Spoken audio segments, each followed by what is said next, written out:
Penyalahgunaan narkoba sudah menjadi permasalahan bangsa ini sejak penjajahan hingga masa kemerdekaan.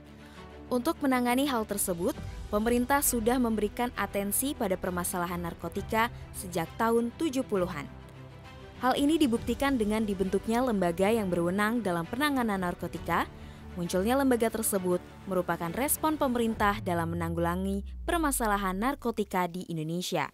Cikal bakal berdirinya BNN dimulai pada tahun 1971 saat dikeluarkannya Instruksi Presiden Republik Indonesia nomor 6 tahun 1971 kepada Kepala Koordinasi Intelijen Nasional atau BAKIN untuk mendirikan Badan Koordinasi Pelaksana Instruksi Presiden atau Bakolak Inpres tahun 1971.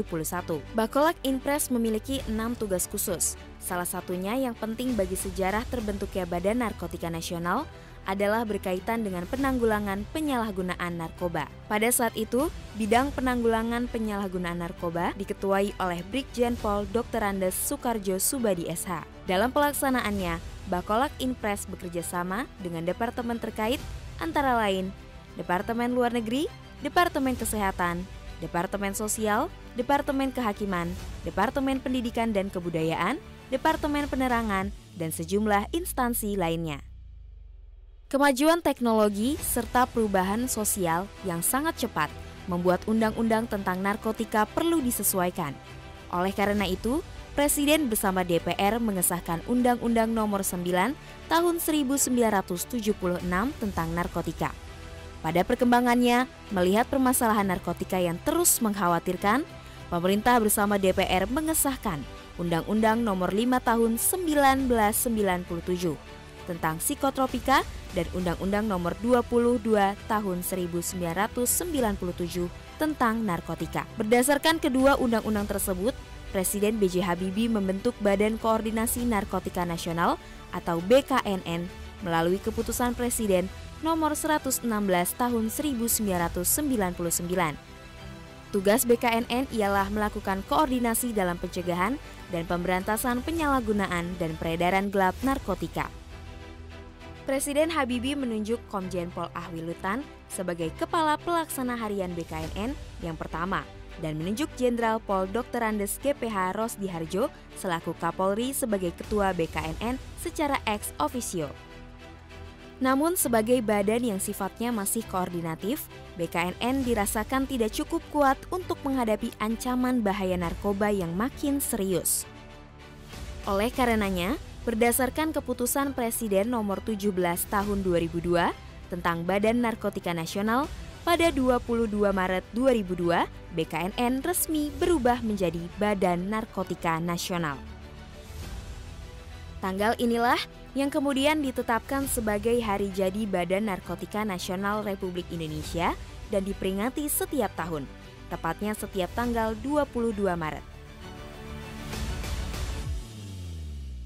Pada tahun 2007, terjadi pengembangan pelaksanaan pencegahan dan pemberantasan penyalahgunaan dan peredaran gelap narkoba sampai ke tingkat wilayah provinsi dan kabupaten kota, yaitu dengan dibentuknya Badan Narkotika Provinsi atau BNP dan Badan Narkotika Kabupaten Kota atau BNK yang berada di bawah pemerintah daerah setempat dan diketuai oleh Wakil Gubernur pada tingkat provinsi dan Wakil Bupati atau Wali Kota pada tingkat kabupaten atau kota yang bersifat koordinatif dengan BNN.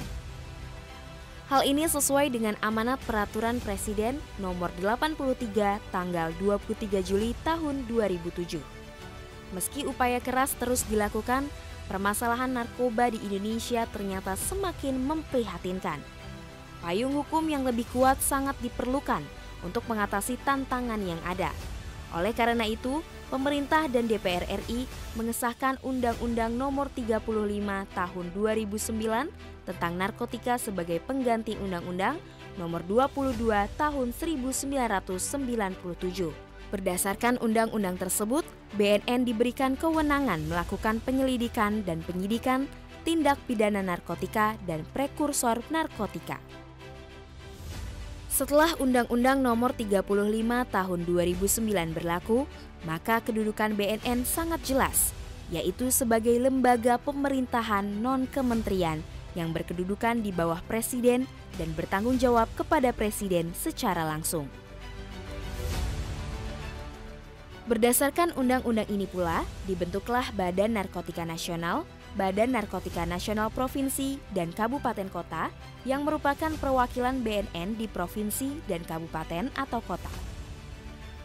Ini merupakan pengembangan lanjut dari Badan Narkotika Provinsi dan Badan Narkotika Kabupaten atau Kota yang telah ada sebelumnya. Hingga periode tahun 2009, tercatat sudah beberapa kali terjadi pergantian kalakar BNN, mulai dari Komjen Pol Ahwi Lutan, Jenderal Polisi Dai Bakhtiar, lalu Komjen Pol Nurfaizi, yang kemudian diteruskan oleh Komjen Pol Togar Sianipar, Komjen Pol Makbul Padmanegara, Jenderal Polisi Sutanto, Komjen Pol Made Mangkupastika, dan Komjen Pol Goris Mere sebagai kalakar BNN. Pada 2009 ini pula, Komjen Pol Goris Mere diangkat sebagai Kepala BNN pertama, menanggalkan jabatan sebelumnya sebagai Kepala Pelaksana Harian BNN. Selanjutnya, BNN tercatat sudah 6 kali berganti kepemimpinan, mulai dari Komjen Pol Goris Mere, Komjen Pol Anang Iskandar pada November 2012, dilanjutkan oleh Komjen Pol Budi Waseso pada September 2015, Komjen Pol Heruwinarko pada 2018, Komjen Pol Petrus Golose pada 2020, dan Komjen Pol Martinus Hukom pada 2023. Di bawah tongkat komando Komjen Pol Martinus Hukom, Badan Narkotika Nasional Republik Indonesia semakin menunjukkan taringnya. Komjen Pol Martinus Hukom menerapkan 6 strategi jitu dalam upaya P4GN, yakni pertama, penguatan kolaborasi. BNN RI terus menjalin komunikasi dan koordinasi dengan pemangku kepentingan dalam mendukung P4GN. Kedua, penguatan intelijen. Komjen Pol Martinus Hukom menguatkan intelijen BNN dengan membangun big data intelijen untuk mendukung kebijakan P4GN. Hasilnya, BNN RI berhasil mengungkap sejumlah kasus besar peredaran gelap narkotika di tanah air. Ketiga, penguatan wilayah di pesisir dan perbatasan negara. Dengan banyaknya garis pantai yang dimiliki Indonesia, BNN RI berupaya untuk meningkatkan pembangunan ketahanan masyarakat di wilayah pesisir dan perbatasan negara. Gunanya adalah untuk mencegah masuknya peredaran gelap narkotika ke Indonesia. Keempat, penguatan kerjasama dengan negara perbatasan. Selain di dalam negeri, BNN RI juga intens menjalin komunikasi dengan negara sahabat dalam upaya mencegah masuknya peredaran gelap narkotika ke Indonesia.